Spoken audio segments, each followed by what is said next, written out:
On accueille ici à la Citadelle les œuvres d'Ousmane qui ont été réalisées au cours des 10 dernières années. C'est une rétrospective de toutes les œuvres qui se trouvent encore en France avant leur départ pour Dakar au Sénégal.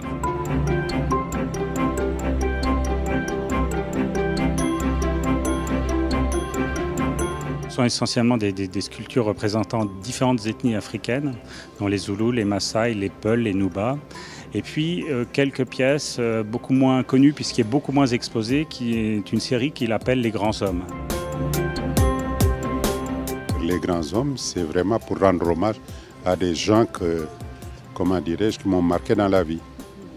Ouais, bon, ça peut ne pas correspondre aux critères des autres, mais moi, j'ai la chance de les représenter, je le fais. Le général de Gaulle, Nelson Mandela et Victor Hugo. Victor Hugo qui ensuite, finalement, qui avait été réalisé par lui sans du tout penser à sa destination finale à Besançon.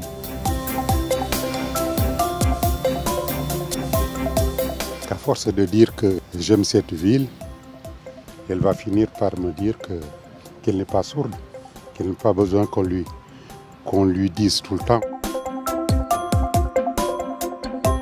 On peut voir un écho ici au Musée des Beaux-Arts. Nous avons décidé de créer un parcours Ousmane Sow à travers Besançon. Le grand artiste le méritait.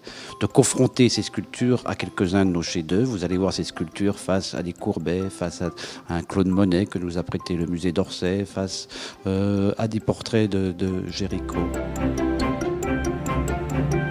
Cette exposition est beaucoup plus intimiste avec des petits Nuba conçus par Ousmane Sow qui dialoguent eux-mêmes avec des photographies qu'aime beaucoup Ousmane Sow d'un grand photographe, Georges Roger.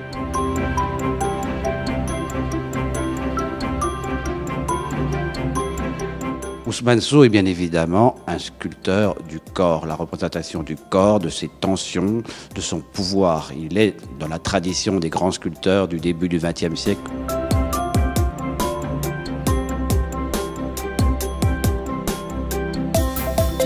C'est un artiste également engagé humainement et généreux. Cette exposition est également associée avec la prochaine inauguration du monument aux morts réalisé par Ousmane Sow.